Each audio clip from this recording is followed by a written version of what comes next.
He was the founder of capacitor, ये capacitor का founder था। आपने डेली लाइफ में कैपेसिटर्स कहां देखे? आपने फैन के अंदर देखा है, मोटर्स में देखा है, टॉय मशीन्स में देखा है, कंप्यूटर में देखा है, डिफरेंट जगहों पर कैपेसिटर्स आपके पास डेली लाइफ में यूज होता है। डेली लाइफ में आपके पास कैपेसिटर जो है फैंस में, टॉयज में, एक्सेट्रा बहुत सारी मशीन्स में आपने देखा होगा। कैपेसिटर को बेसिकली आप डिफाइन कैसे करते हो? Capacitor is a kind of a device. ये नहीं आधी डेफिनेशन बोल रहा है, दिस इज हाफ डेफिनेशन। यही गलती होती है, आपको आधी नॉलेज प्रोवाइड की जाती है, पूरी बात नहीं। Capacitor is a device which stores energy, ठीक है, in form of what? Electric field lines. याद रखिए कि ये सिर्फ और सिर्फ इलेक्ट्रिक फील्ड लाइंस के फॉर्म में एनर्जी को स्टोर कर सकता है, मैग्नेटिक फील्ड लाइन के फॉर्म में नहीं स्टोर करता। हालांकि स्टोरेज मैग्नेटिक फील्ड लाइन के फॉर्म में भी हो सकती है। उस डिवाइस को इंडक्टर कहते हैं। क्या कहते हैं? इंडक्टर। वो फर्स्ट ईयर में इंशाल्लाह, सेकंड ईयर में आपको उनको पढ़ाऊंगा फिर, ठीक है। अच्छा, अभी मेरी पोस्ट मैट्रिक की क्लास 20 के बाद शुरू हो रही है, फर्स्ट ईयर की क्लास, ठीक है। फर्स्ट ईयर की क्लास मेरी इंशाल्लाह यूनिटिक फील्ड, इलेक्ट्रिक फील्ड के फॉर्म में ये चार्जेस को स्टोर करता है। कैसे? अभी मैं दिखाता हूं। आप कहेंगे the device which stores the charges in form of electric field or electric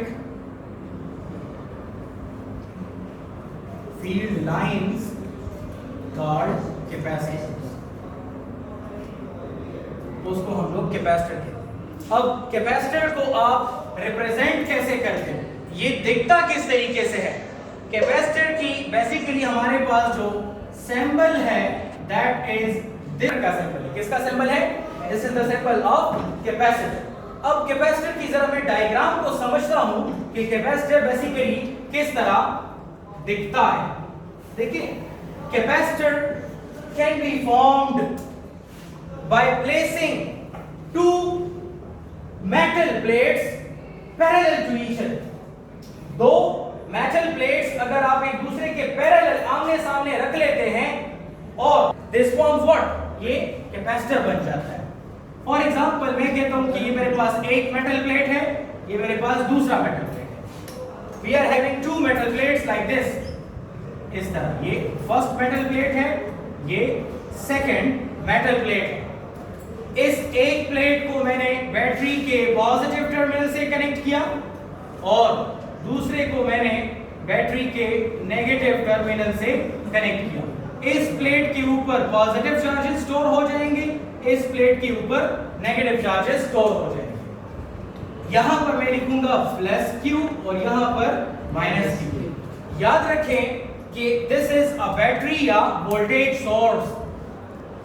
ये एक बैटरी है या वोल्टेज सोर्स है। याद रखें, बैटरी का सिंबल जब भी आप ड्रा करोगे तो एक लाइन बड़ी ड्रा करते हैं और दूसरी लाइन छोटी ड्रा करते हैं। ये बड़ी वाली लाइन हायर पोटेंशियल को शो करता है, ये छोटी वाली लाइन लोअर पोटेंशियल को शो करता है। अक्सर वाइवा में ये पूछा जाता है कि एक लाइन ये बड़ी क्यों है, दूसरा स्मॉल क्यों है, ठीक है, मोस्टली ये पूछा जाता है। अच्छा, तो ये जो आपको डायग्राम नजर आ रहा है इसको हम लोग कहते हैं कैपेसिटर। क्या कहते हैं? कैपेसिटर। मेटल पर तो हर वक्त पॉजिटिव चार्ज होता है, तो अभी जिस सरकार के हम दो मेटल प्लेट लेते एक बार नेगेटिव की बात है। वो इसलिए कि एक प्लेट पॉजिटिव चार्ज इसलिए हो जाता है क्योंकि उसको आपने बैटरी के पॉजिटिव टर्मिनल से कनेक्ट किया और दूसरा नेगेटिव इसलिए हो जाता है कि उसको बैटरी के नेगेटिव टर्मिनल से कनेक्ट किया, तो नेगेटिव चार्जेस वहां फ्लो करना शुरू हो जाते हैं। Oxidation reduction. एक्सैक्ट, ठीक हो गया।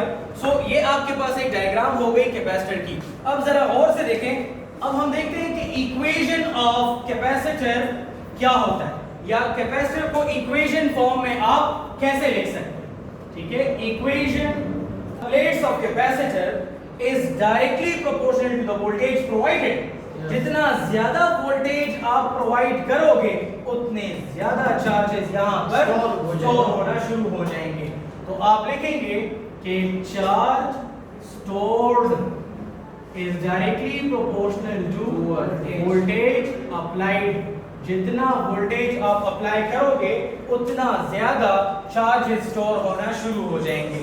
आप कहेंगे Q directly proportional to V। Q directly proportional to V।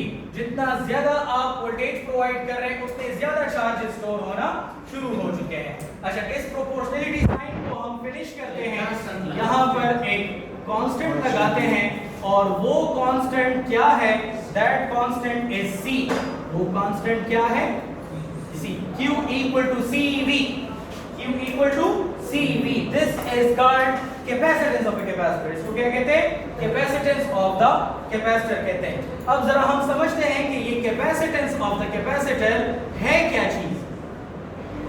Capacitance of the capacitor ये होता क्या है? नाम से ही क्लियर। कैपेसिटेंस गुंजाइश, एबिलिटी, सलाहियत, the ability of a capacitor to store the electric charges। वो कैपेसिटर की कितनी कैपेसिटी है कि वो चार्जेस को स्टोर कर सके, we call it capacitance of the capacitor। आप कहते हैं the ability of a capacitor to store the charges in form of electric field called capacitance of the capacitor।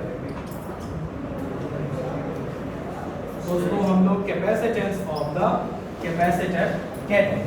याद रखें कैपेसिटेंस ऑफ द कैपेसिटर की हमारे पास जो यूनिट होती है दैट इज फराड। क्या होती है? फराड। फराड को हम लोग F से रिप्रेजेंट करते हैं। किससे रिप्रेजेंट करते हैं? F से। अब अगर मुझे C की इक्वेशन निकालना हो, आप लिखेंगे सिंस आपको मालूम है Q इक्वल टू CV होता है। Yes sir। Q equal to CV होता है। Dividing both side by V, V को डिवाइड कर लें बोथ साइड, आपको क्या मिलता है?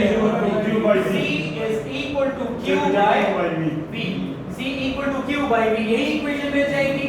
ये जो इक्वेशन है, this equation is used for capacitance of the capacitor. किसके लिए यूज होता है? Capacitance of the capacitor. अच्छा, कैपेसिटेंस का यूनिट 1 फराड है ना। 1 farad is equal to 1 coulomb. 1 coulomb divided by 1 volt। If we provide a voltage of 1 volt and there stores 1 coulomb charge on the plates of capacitor, so we will say that the capacitance of the capacitor is how much? 1 farad।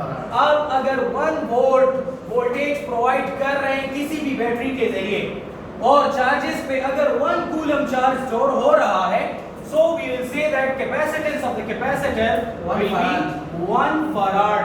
आप कहेंगे if there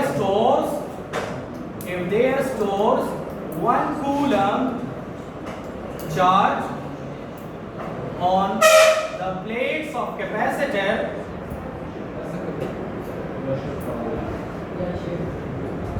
by providing a voltage of 1 volt, so capacitance of the capacitor